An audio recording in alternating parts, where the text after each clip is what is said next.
Hey there mga my loves! Leo, thank you so much for always staying here with me in this channel. So bago natin simulan ng reading na to for you, Leo, reminders muna na hindi ito for everybody. So just take only what resonates here with you guys. We do not have any gender. So babae, lalaki, LGBT plus watchers, you're all welcome here mga babes. Just take how this resonates. You can flip roles if you want. And of course, at the end of the day, you always have your free will. Syempre naman, you can use that. So let's go ahead and check your energies and ang mga posibleng maging kaganapan here for you, Leo. So yeah, angels and spirit guides, Archangel Michael, thank you so much. Messages for my dear Leo people, please. This is for Leo. This reading is for my Leo.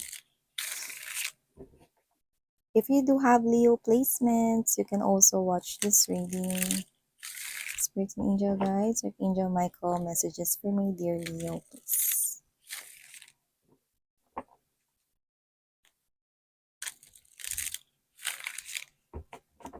Leo. This is specific, pero may-mention ko pa rin. Mukhang meron kayo dito nakaalitan sa trabaho. Doesn't have to be nabugbugan yan. Pero maaaring meron kayo dito kinaiinisan or nakasagutan sa work. Okay? That's very specific, but just take how this resonates. If hindi, okay lang yan. Nakuha natin kasi kaya natin mention. Okay, so let's go ahead, Leo. Either ano yun, work yun or business. Okay? So you have here this Five of Coins energy. The Ace of Cups. Ooh. Someone here feels blocked coming towards you.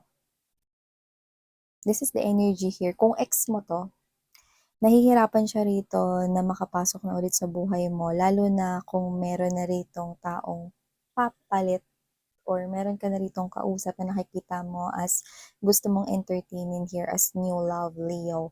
Or if this is someone here na ex mo, no, maaring blinak mo na siya sa mga social media applications like Facebook, Instagram, or yung SIM card niya, no, is blinak mo na siya sa SIM card mo, no, like hindi mo na inaalaw na ang person na to na past lover mo ay entertain mo rito ulit sa iyong life, especially if you are connecting here with someone new. Pero kung wala, I'm seeing someone new entering here into your life at meron ka ritong entertain at maaari itong mauwi sa marriage, Leo. Look at that, no? Meron tayong dalawang kalapate there, no? Two birds right here. So this new love is actually giving us the vibe that this has this strong potential that it will last for a long time. Long-term commitment itong nakikita ko dito. Yan.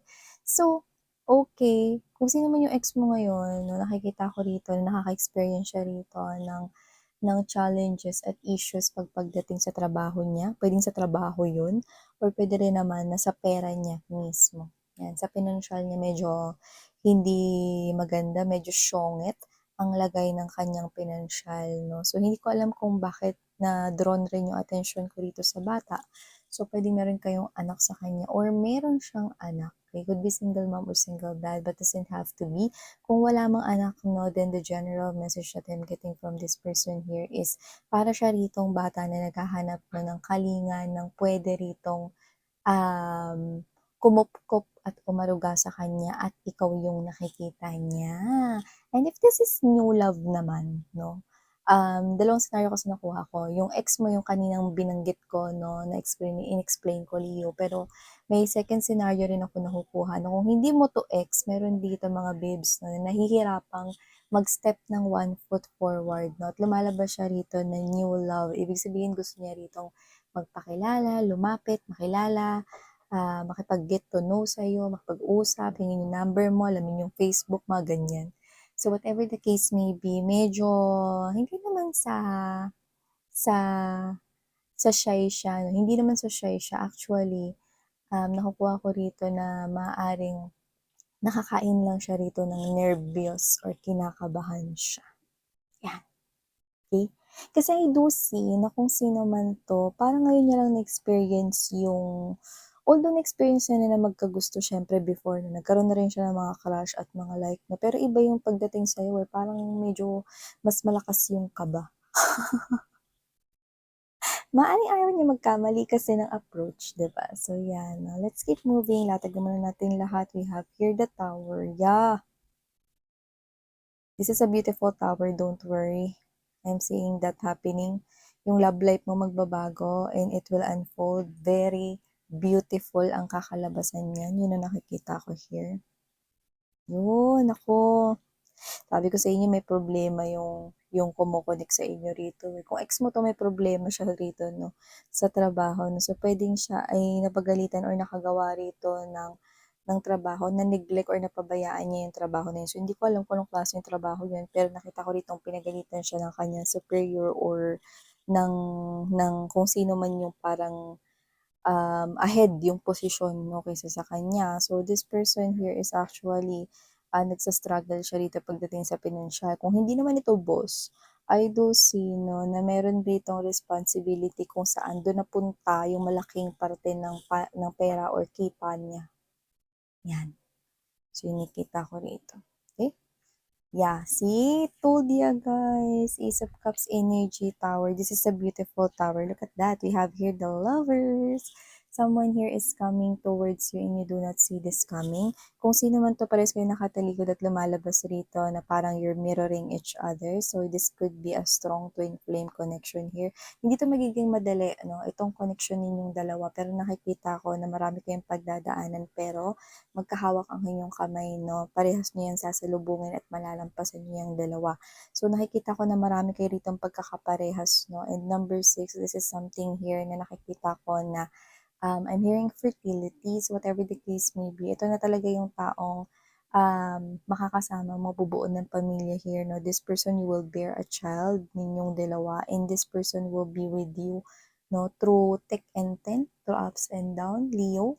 Wow, and I do pick up right here na kung sino man siya, na marami kayo ritong halos pagkakapares, para talaga kayong kambal ng tadhana.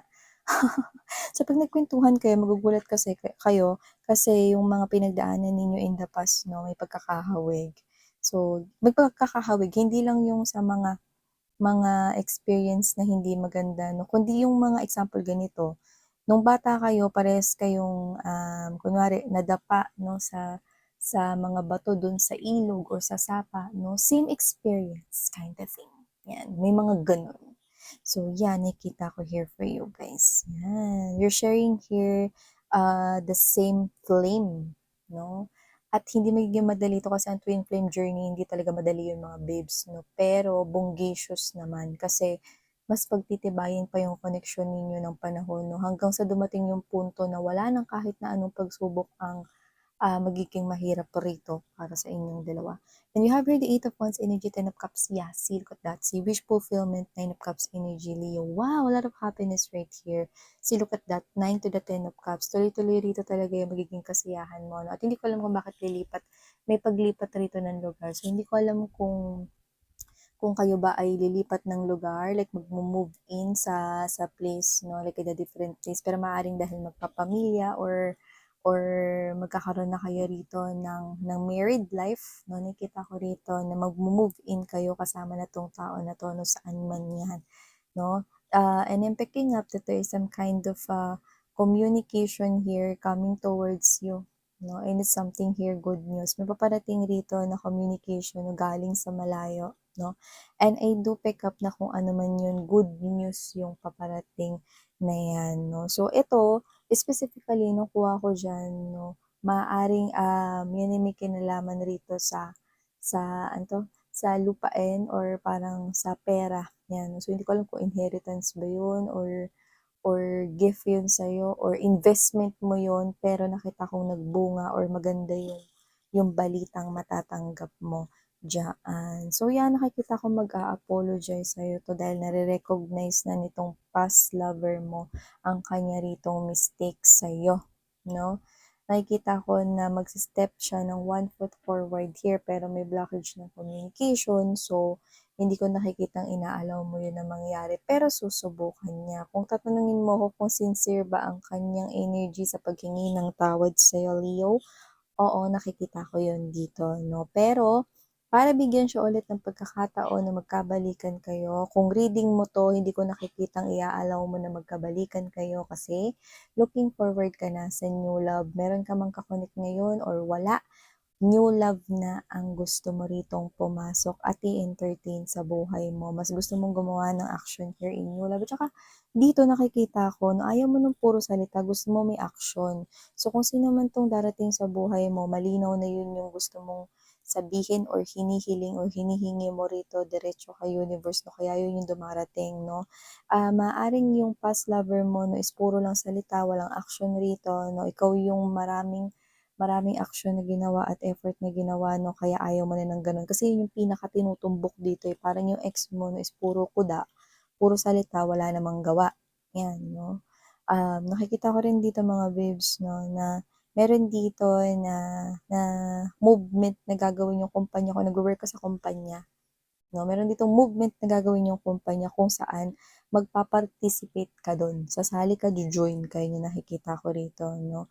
At dahil diyan, nakikita ko rito na mas magiging excited ka na magtrabaho diyan. So kung businessman yan, nakikita ko rito na may movement na gagawin rito yung ka-business partner mo, 'no, in improving these finances ng inyong business at nakikita ko na mag-a-agree ka dun.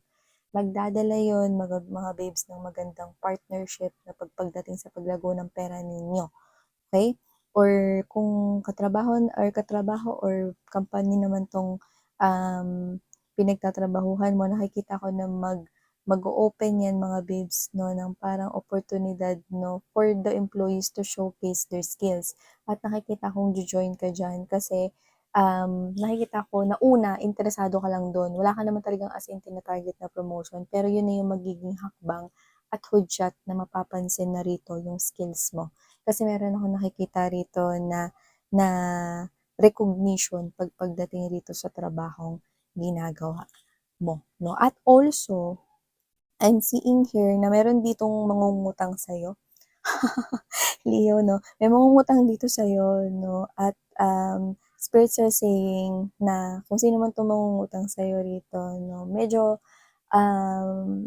malaki sa pandinig yung uutangin niya sa'yo. Pero kung ano man yan, syempre it's up to you kung pahihiramin mo siya. Pero kasi nakikita ko rito, ito yung klase ng energy rito na first time pa lang kasi niya mangungutang, pero maganda. Kilala mo na kasi yung pagkatao niya. So from there, pwede mo na rin tingnan at pakinggan yung intuition mo, no, kung worth it ba siyang pautangin ng malaking halaga. So thank you so much, Leo. Sarang Love and Light.